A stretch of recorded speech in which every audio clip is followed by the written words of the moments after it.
"A maid will never be a wife," they whispered. But when the widowed farmer looked into her eyes, everything the village believed was about to crumble. Sometimes love defies every rule society dares to make.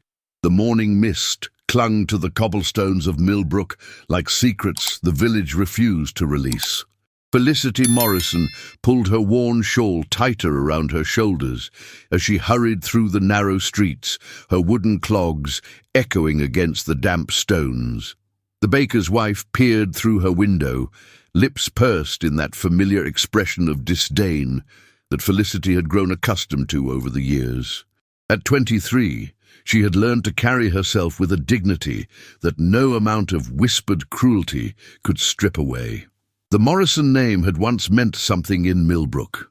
Her father had owned a modest but respectable shop until consumption claimed him during her 16th winter. Her mother followed 2 seasons later, leaving Felicity with nothing but debts and the bitter taste of lost standing. The same neighbors who had once nodded respectfully now spoke in hushed tones about poor Morrison's daughter and how far she had fallen. Mrs. Whitmore's boarding house stood at the edge of the village, a sprawling structure that housed the unmarried women who worked in service. Felicity's room was barely larger than a closet, but it was hers, earned through endless days of scrubbing floors, mending linens, and enduring the sharp tongue of her employer. The older woman treated her servants like burdens to bear rather than people to respect, and Felicity had learned to move through the house like a shadow, completing her tasks while avoiding Mrs. Whitmore's critical gaze. This particular morning brought the weekly ritual that Felicity both dreaded and cherished. Market day meant venturing into the village square, where the wives of farmers and merchants gathered to select their provisions and exchange gossip like currency. It also meant seeing the faces that had once welcomed her family warmly, now turned cold with the judgment that poverty breeds in small communities. Felicity gathered her marketing basket and checked the modest coins Mrs. Whitmore had entrusted to her. The list was precise: flour, salt, and whatever vegetables could be obtained for the remaining pennies. There would be no luxuries, no choices based on preference rather than necessity. She had learned to stretch every coin until it surrendered its last bit of value. The square buzzed with its usual morning energy. Farmers arranged their produce with the pride of men who understood the rhythm of seasons and soil. Their wives clustered near the fabric merchant's stall, fingering bolts of cloth they would transform into Sunday dresses and winter coats. Children darted between the displays, their laughter mixing with the calls of vendors hawking their wares. Felicity approached the vegetable stall with careful steps, knowing that her presence would inevitably draw attention. Mrs. Caldwell, the banker's wife, stood examining turnips with the intensity of someone who had never worried about the cost of her choices. Her eyes found Felicity and narrowed with the particular displeasure reserved for those who had fallen from grace. "Some people," Mrs. Caldwell announced to her companion, her voice pitched just loud enough to carry, "seem to forget their place in this world, acting above their station when everyone knows exactly what they are." The words struck Felicity like stones, but she kept her expression neutral as she selected the vegetables that would stretch furthest in Mrs. Whitmore's kitchen. She had learned that responding to such comments only provided more entertainment for those who found pleasure in others' misfortune. "A maid will never be a wife," Mrs. Caldwell continued, her pronouncement delivered with the authority of someone who believed social order was divinely appointed. "Some girls need to accept their circumstances rather than harboring foolish dreams." The farmer behind the stall, a weathered man with kind eyes, handed Felicity her vegetables with a gentleness that contrasted sharply with the harsh words floating around them.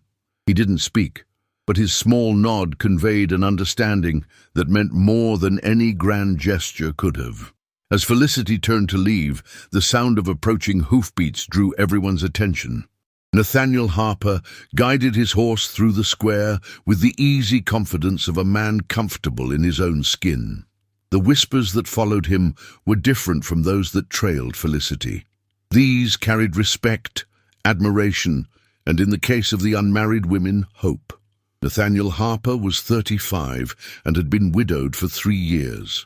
His farm prospered under his careful management, and his character remained unblemished despite the tragedy that had claimed his young wife during childbirth.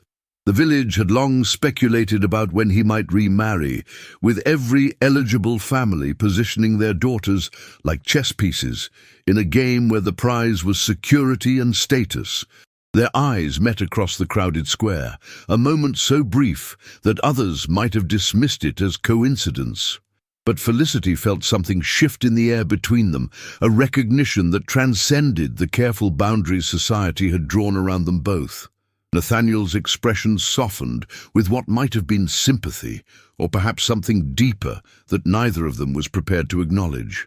Mrs. Caldwell's sharp intake of breath suggested she had witnessed the exchange, and Felicity knew that this moment would become another piece of gossip to fuel the village's endless appetite for scandal. She lowered her gaze and hurried toward the bakery, her heart beating with a rhythm that had nothing to do with her quick pace. The remainder of her marketing passed in a blur of necessary transactions and careful avoidance of curious stares. By the time she returned to Mrs. Whitmore's house, the morning's events felt almost dreamlike. But the memory of Nathaniel Harper's gentle expression lingered, warming her in ways that no amount of firewood ever could. That evening, as Felicity mended torn linens by candlelight, she allowed herself to wonder what it might feel like to be seen as something more than a cautionary tale. The village had decided her fate, with the cruel certainty of those who mistake circumstance for character. But perhaps there were still stories left to be written, chapters that would surprise everyone who thought they knew how her tale would end. 3 days after the market encounter, Felicity found herself walking the long path that led to Harper Farm. Mrs. Whitmore had received an unusual request. Nathaniel Harper needed temporary help preparing his house for his sister's visit from the Eastern Territories. The regular girl who assisted with such tasks had fallen ill, and someone had suggested Felicity's name. The irony wasn't lost on her. The same village that had pronounced her unfit for marriage was willing to send her into the home of its most eligible widower, provided she remained in her designated role as hired help. She carried her small bundle of cleaning supplies and wondered if Mrs. Caldwell knew about this arrangement. The thought brought a bitter smile to her lips. Harper Farm sprawled across rolling hills like a patchwork quilt of green and gold. The farmhouse itself stood solid and welcoming, built from local stone with windows that caught the morning light and threw it back in cheerful angles. Smoke curled from the chimney, suggesting warmth and comfort that Felicity remembered from her childhood but hadn't experienced in years. Nathaniel emerged from the barn as she approached, wiping his hands on a cloth stained with honest work. Up close, she could see the silver threading through his dark hair and the lines around his eyes that spoke of both laughter and sorrow. He moved with the measured grace of a man who understood his place in the world without needing to prove it to others. "Miss Morrison," he said, and her name sounded different in his voice, respectful rather than pitying. "I appreciate you coming. I know it's short notice." His courtesy caught her off guard. She had grown so accustomed to being addressed as girl, or simply not addressed at all, that hearing her proper name felt like putting on clothes that actually fit. "Thank you for the opportunity, Mr. Harper," she replied, matching his formal tone while keeping her gaze appropriately lowered. "Mrs. Whitmore said you needed help preparing for company. My sister Margaret will arrive at week's end. She's been away for several years, and I want everything to be perfect for her homecoming."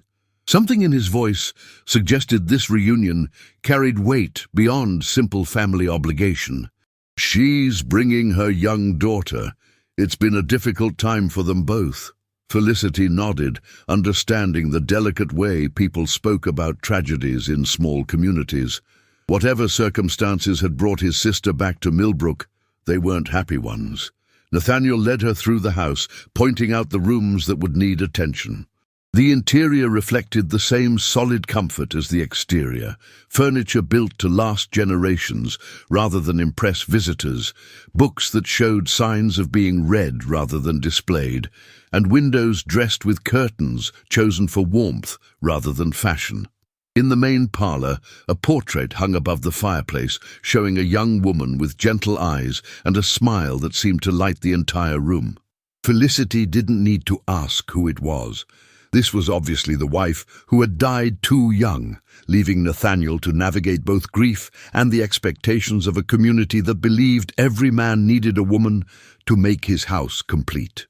"She would have liked you," Nathaniel said quietly, catching Felicity's glance at the portrait. Sarah had little patience for people who judged others by circumstances rather than character.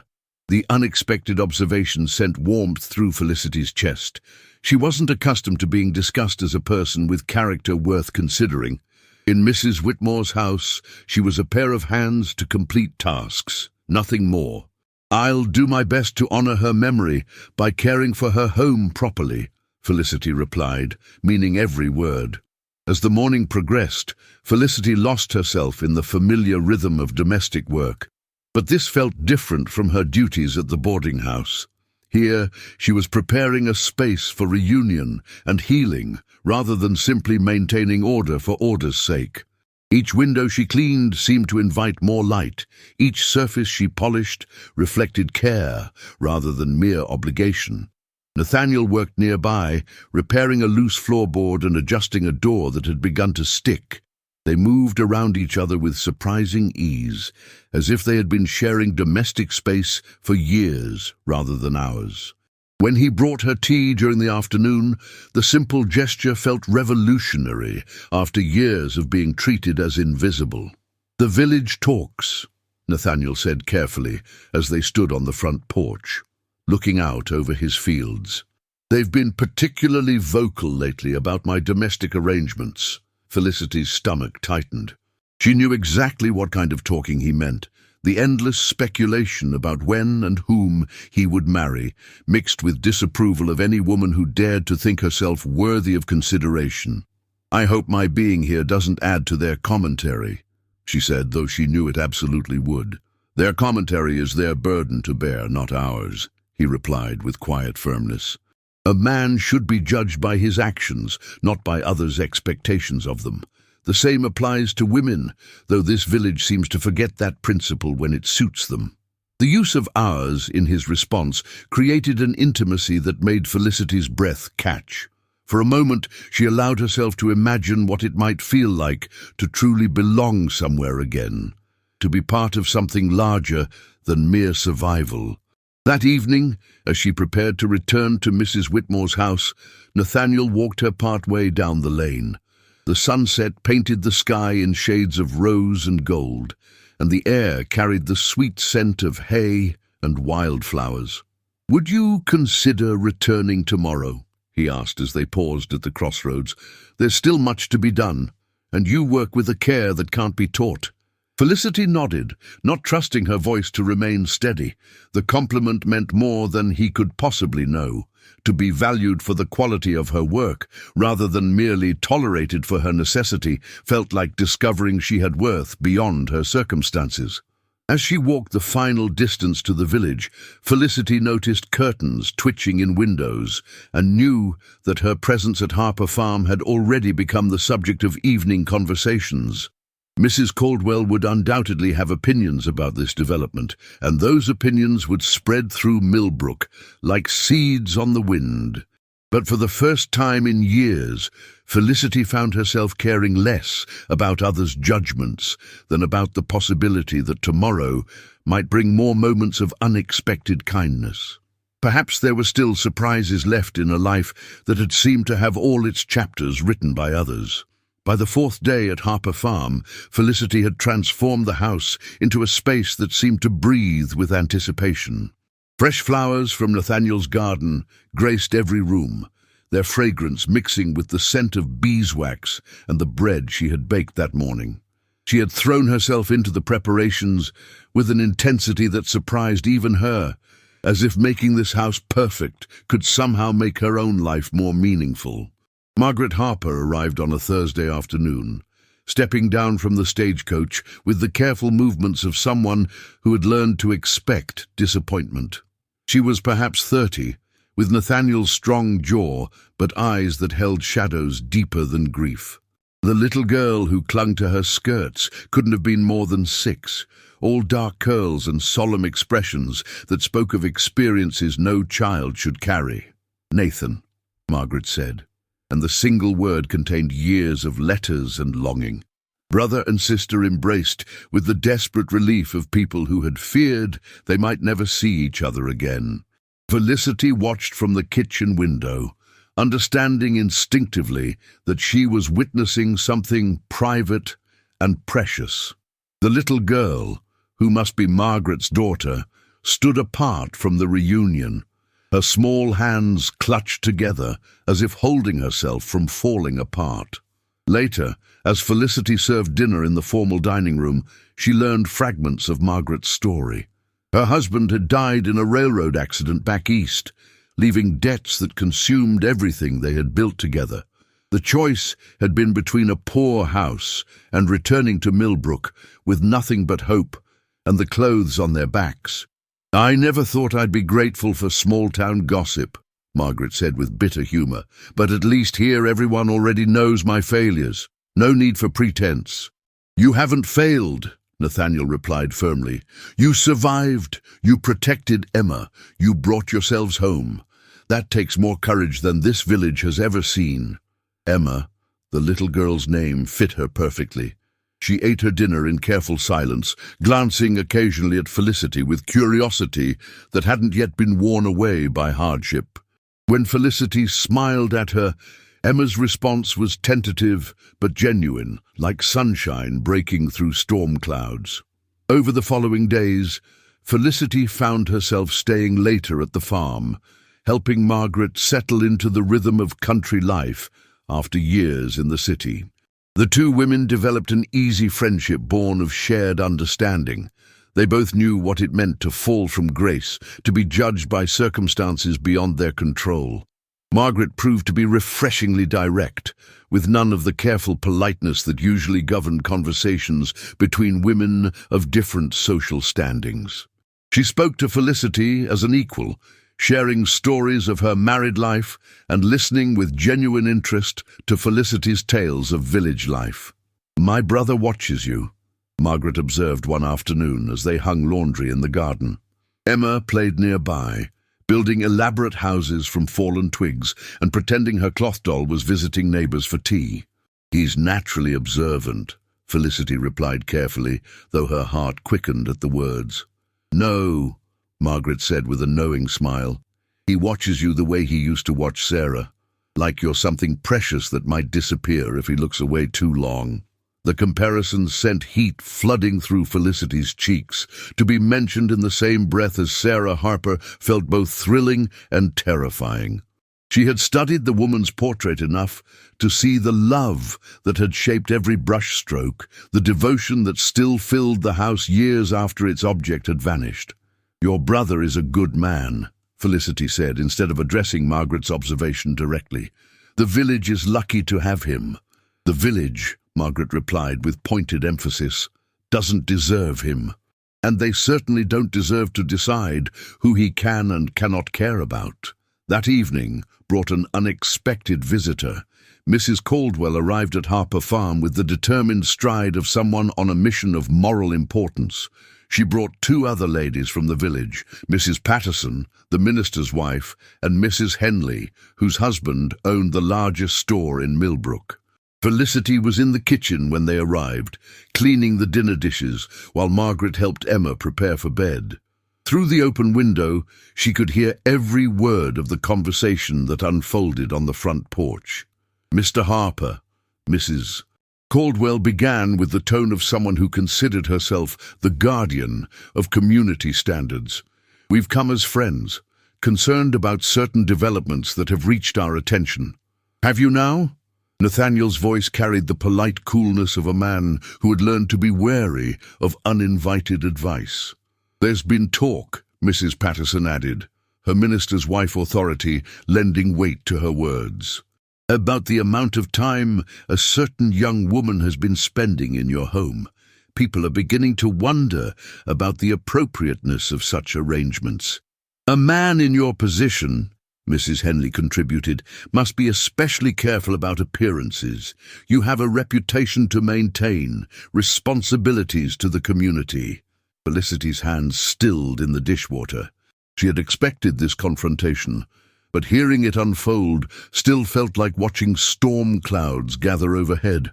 "I appreciate your concern," Nathaniel replied, and Felicity could picture his carefully controlled expression. "However, I fail to see how my domestic arrangements are anyone's business but my own." "When you involve someone of Miss Morrison's background," Mrs. Caldwell said, loading the pause with all the judgment she couldn't speak directly, "it becomes everyone's business.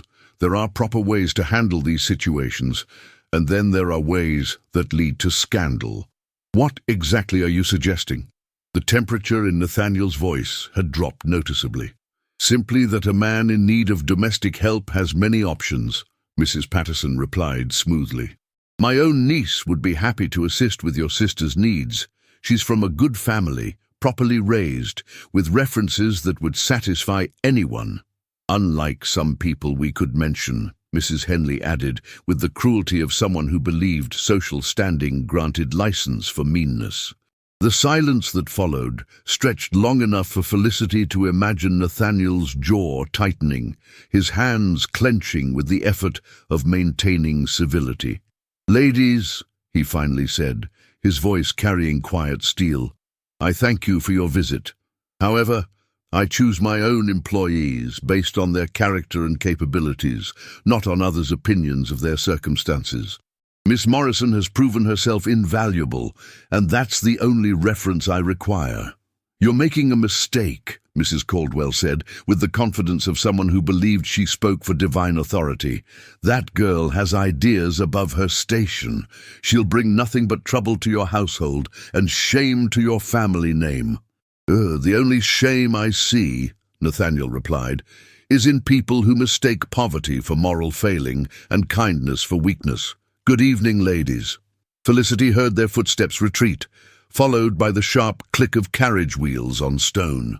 When Nathaniel returned to the kitchen, his face was carefully composed, but she could see the anger simmering beneath his controlled surface. "I'm sorry," she began, but he raised a hand to stop her. "You have nothing to apologize for," he said firmly. "Nothing at all." But as Felicity walked home that night, she knew that everything had changed.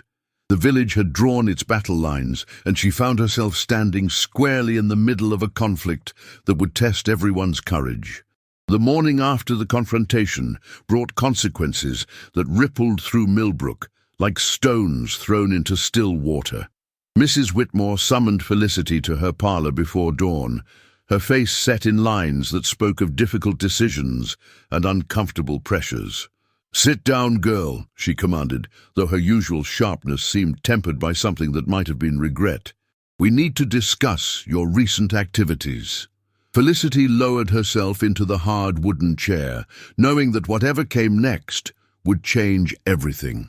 Mrs. Whitmore had built her boarding house's reputation on respectability, and respectability required keeping distance from anything that might invite scandal. "Mrs. Caldwell paid me a visit last evening," Mrs. Whitmore continued, her hands folded tightly in her lap. "She expressed concerns about the time you've been spending at Harper Farm. She suggested that your presence there was becoming inappropriate." The word hung between them like an accusation. Felicity had cleaned Mrs. Whitmore's house, mended her linens, and worked without complaint for years, but none of that counted for anything when weighed against the opinions of women who paid their rent on time and attended church in fashionable dresses. "I've been doing honest work," Felicity said quietly, "nothing more." "I believe you," Mrs. Whitmore replied, and her tone suggested she genuinely meant it. "But belief and appearance are different things in a town like this. Mrs. Caldwell has made it clear that your continued employment at the farm would reflect poorly on this establishment." Felicity understood the unspoken ultimatum. Choose between her work at Harper Farm and her place at the boarding house. The choice felt impossible. Without Mrs. Whitmore's house, she would have nowhere to live, but without the farm, she would lose the first real happiness she had known in years. "I need time to consider," Felicity said, though she already knew what choice necessity would force her to make. "Until tomorrow morning," Mrs. Whitmore agreed. "I'm sorry, child, I truly am." Felicity spent the day walking the hills around Millbrook, trying to find peace in familiar landscapes that now felt like farewells. By evening, she had made her decision, though it sat in her chest like a stone. She would return to Harper Farm one final time to explain her circumstances and say goodbye to the brief dream of belonging somewhere. She found Nathaniel in his barn, tending to a mare who had taken ill during the night. He looked up as she entered, and his expression immediately shifted from concentration to concern. "Felicity," he said, her name carrying more warmth than she felt she deserved. "I wasn't expecting you this late. I came to tell you that I can't return tomorrow," she said, forcing the words out before her courage failed. "Mrs. Whitmore has made it clear that my continued work here would jeopardize my place at the boarding house." Nathaniel's hands stilled on the horse's neck. "Mrs. Caldwell's visit was more effective than I thought.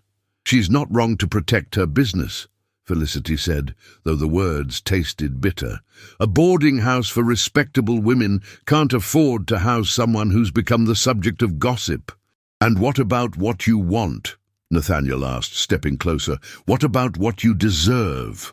The question caught her off guard. For so long, her life had been about what she could afford, what she could manage, what others would allow. The idea that her own desires might matter felt foreign and dangerous. "It doesn't matter what I want," she replied. "I have to live in the real world, and in the real world, women like me don't get to choose." "Women like you," Nathaniel repeated, his voice growing intense. "What exactly does that mean? Kind women? Hard-working women? Women who face adversity with dignity and grace?" Felicity shook her head, overwhelmed by the gap between his perception and her reality. "It means women without families, without money, without protection. Women who work in other people's houses because they have nowhere else to go. It means women who've been dealt difficult circumstances and handled them with more courage than most people ever need to find," Nathaniel said firmly. "It means women who deserve better than a village full of people too small-minded to see past their own prejudices." And the tears threatened at the corners of Felicity's eyes, but she forced them back. "Your kindness means more than you know, but kindness doesn't change facts. I'm exactly what Mrs. Caldwell says I am, a maid who will never be anything more." "You're wrong," Nathaniel said, and stepped close enough that she could see the flecks of gold in his brown eyes. "You're wrong, because I'm asking you to be something more." The words hung in the air between them, loaded with possibility and terror. Felicity felt her heart stop, then begin again with a rhythm that seemed too fast for her body to contain. "What are you saying?" she whispered. "I'm saying that I've fallen in love with you," Nathaniel replied, his voice steady despite the magnitude of his admission. "I'm saying that I want you to be my wife, if you'll have me. I'm saying that Mrs. Caldwell and her opinions can go straight to hell." The profanity was so unlike his usual careful speech that it startled a laugh out of Felicity despite her tears. But the laughter quickly turned to something closer to panic. "You can't mean that," she said. "You're respected here, established. I would ruin everything you've built." "Everything I've built means nothing without someone to share it with," Nathaniel replied. "Sarah taught me that happiness isn't something you achieve alone. Since she died, I thought that lesson was finished for me. Then you walked into my life and showed me I was wrong." "The village will never accept it," Felicity protested. "They'll make your life miserable." Let them try," Nathaniel said with quiet conviction. "I've spent 3 years living according to other people's expectations of how I should grieve, who I should consider worthy of my attention, what choices would best serve their comfort. I'm done with that. Margaret's voice came from the barn doorway, where she stood with Emma's hand in hers. Perhaps, she said gently, the question isn't what the village will accept, but what will make you both happy. Felicity turned, embarrassed to have been overheard in such a private moment, but Margaret's expression held only understanding and encouragement. Emma and I couldn't sleep, Margaret continued, and we heard voices. I hope you'll forgive the intrusion, but I wanted to say something while I had the courage. She stepped into the barn, her young daughter following with the trust of a child who had learned to find safety in her mother's decisions. When I lost everything back east, Margaret said, I thought my life was over. I thought Emma and I would spend the rest of our days being pitied and dismissed. But coming here, being welcomed into this house, seeing how Nathan looks at you and how you look at him, it's reminded me that love doesn't ask permission from society. It just is. Emma tugged on her mother's skirt and whispered something too quiet for Felicity to hear. Margaret smiled and bent down to listen, then looked up with amusement in her eyes. Emma wants to know if Miss Felicity will still make those apple tarts if she becomes her aunt, Margaret said. She's very concerned about the practical implications of this conversation. The innocent question broke through Felicity's fear like sunlight through clouds. Here was a little girl who had lost her father and her home, but still had room in her heart to worry about apple tarts. Here was a family willing to embrace her not despite her circumstances, but because of who she had proven herself to be. Yes, Felicity said, looking at Nathaniel with a mixture of terror and hope. Yes, I'll marry you. And yes, Emma, there will always be apple tarts. Nathaniel's smile was brighter than sunrise, and when he kissed her there, in the sweet-smelling barn with his sister and niece as witnesses, Felicity finally understood what it meant to come home. The weeks that followed Nathaniel's proposal brought a mixture of joy and upheaval that transformed both Harper Farm and the village of Millbrook. Word of the engagement spread through the community like wildfire, creating divisions that ran deeper than anyone had anticipated. Some families found themselves split between those who supported love over social convention and those who believed Nathaniel had lost his senses. Mrs. Whitmore, to everyone's surprise, proved to be one of Felicity's unexpected allies. When Mrs. Caldwell demanded that she evict her tenant immediately, the boarding house owner stood her ground with a steel that had been hidden beneath years of careful respectability. Miss Morrison has paid her rent faithfully and caused no trouble in my house, Mrs. Whitmore declared at the general store, her voice carrying to every corner where gossips gathered. If Mr. Harper finds her worthy of his name, then she's worthy of my continued hospitality until their wedding day. The announcement sent shockwaves through the community. Mrs. Whitmore's support lent legitimacy to the engagement in ways that Nathaniel's declaration alone could not. She was, after all, a businesswoman who had survived as a widow in a world that preferred women to be dependent, and her judgment carried weight even among those who disagreed with her conclusions. Pastor Williams found himself in the delicate position of navigating between his congregation's divided opinions and his own sense of Christian duty. When Nathaniel and Felicity visited him to discuss wedding arrangements, he spoke with the careful wisdom of a man who had learned to see beyond surface appearances. Marriage, he told them, sitting in his study, with afternoon light streaming through windows that needed cleaning, is a covenant blessed by God and witnessed by community. The question isn't whether the community approves, but whether the covenant is entered into with pure hearts and honest intentions. Felicity found herself studying the pastor's weathered face, searching for judgment and finding instead a kindness that reminded her why she had always felt comfort in the small church where her family had worshipped before tragedy changed everything. There will be those who question your union, Pastor Williams continued, but there were those who questioned Christ's choice to dine with tax collectors and sinners. Love doesn't ask permission from society. It asks only for courage from those who choose to embrace it. Emma proved to be the engagement's most enthusiastic supporter, throwing herself into wedding preparations with the boundless energy of a child who had found stability after months of uncertainty. She appointed herself keeper of the guest list, carefully writing names in her round, careful script and adding decorative flowers to the margins with coloured pencils Margaret had bought at the general store. "Will there be dancing at the wedding?" Emma asked one afternoon as she helped Felicity and Margaret plan the ceremony. They sat in the farm's sunny kitchen, surrounded by fabric samples and flower catalogues borrowed from the minister's wife. "If you'd like dancing, then there will be dancing," Felicity replied, marveling at how natural it felt to make decisions based on love rather than necessity. "And cake," Emma pressed, her eyes bright with anticipation. "The finest cake Millbrook has ever seen," Margaret promised, ruffling her daughter's dark curls. "Aunt Felicity and I will make it ourselves." The word aunt still sent shivers of joy through Felicity's heart. To be claimed by a family, to belong somewhere not as a charity case, but as a cherished member.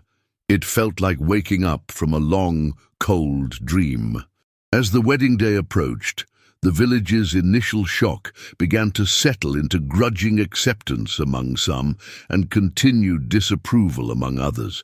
The banker's wife and her closest friends made it clear they would not attend the ceremony, but their absence was balanced by unexpected guests who emerged from the community's quieter corners. The farmer who had shown Felicity kindness at his vegetable stall announced he would attend with his entire family. Several of the working women from other households expressed their support with shy smiles and whispered congratulations. Even some of the men who worked Nathaniel's fields during harvest season indicated they would witness the marriage with approval. "You're changing things," Margaret observed the evening before the wedding, as they sat on the front porch watching Emma chase fireflies in the gathering dusk. "Not just for yourself, but for everyone who's been told they aren't worthy of love because of their circumstances." Felicity considered her sister-in-law's words, recognizing their truth while still feeling overwhelmed by the responsibility they implied. "I never intended to change anything. I just wanted to survive with some dignity and tact." "The best changes usually come from people who weren't trying to change anything," Margaret replied, with a wisdom that came from her own experience of loss and rebuilding. "They come from people who simply refuse to accept that their current circumstances define their permanent worth." Maid, the wedding morning dawned clear and bright, with the kind of crystalline autumn air that made every colour seem more vivid and every sound ring like music. Felicity dressed in the pale blue gown that Margaret had altered to fit her perfectly, its simple elegance reflecting the honest beauty that had captured Nathaniel's heart. As she walked down the aisle of the small church, accompanied by Margaret, while Emma scattered flower petals with ceremonial seriousness, Felicity saw the faces of Millbrook's residents arranged before her. Some watched with genuine joy, others with curiosity, and a few with the persistent disapproval that would probably never entirely fade. But at the altar stood Nathaniel, resplendent in his finest suit, with eyes that held nothing but love and certainty. When Pastor Williams asked if anyone objected to their union, the silence that followed felt like a blessing rather than mere absence of protest. "I, Nathaniel Harper, take you, Felicity Morrison, to be my lawfully wedded wife," he said when the moment came, his voice carrying clearly through the small sanctuary. "In prosperity and adversity, in sickness and health, forsaking all others, I pledge you my love until death parts us." When Felicity repeated her own vows, she felt as if she were not just promising herself to Nathaniel, but claiming a future she had thought lost forever. The words carried the weight of transformation, from maid to wife, from outcast to beloved, from survivor to someone worthy of joy. The wedding reception, held in the farm's main parlor and spilling out into the garden, became a celebration that surprised everyone with its warmth and genuine fellowship. Emma's anticipated dancing materialized as country reels that brought together farmers and shopkeepers, young couples and elderly widows. in the democracy of music and movement. Mrs. Whitmore presented the couple with a set of silver spoons that had belonged to her grandmother, a gift that spoke of approval beyond mere tolerance. Even some of the women who had initially opposed the match found themselves softened by the obvious happiness that radiated from the bride and groom. As the sun set over Harper Farm, painting the sky in shades of rose and gold that seemed arranged specifically for their blessing, Felicity stood with her husband's arm around her waist and marveled at the journey that had brought her to this moment. "Do you regret anything?" Nathaniel asked quietly, his voice carrying just enough uncertainty to remind her that even confident men sometimes needed reassurance. "Only that I waited so long to believe I deserved this kind of happiness," Felicity replied, turning in his arms to look at the face she would wake up to for the rest of her life. In the distance, Emma's laughter mixed with Margaret's gentle voice as they cleaned up the remnants of the celebration. The house that had once felt too large for one grieving man now hummed with the contentment of a family rebuilt through love rather than obligation. The village of Millbrook would continue to talk, as villages always do. Some would eventually forget their objections, and others would carry their disapproval to their graves.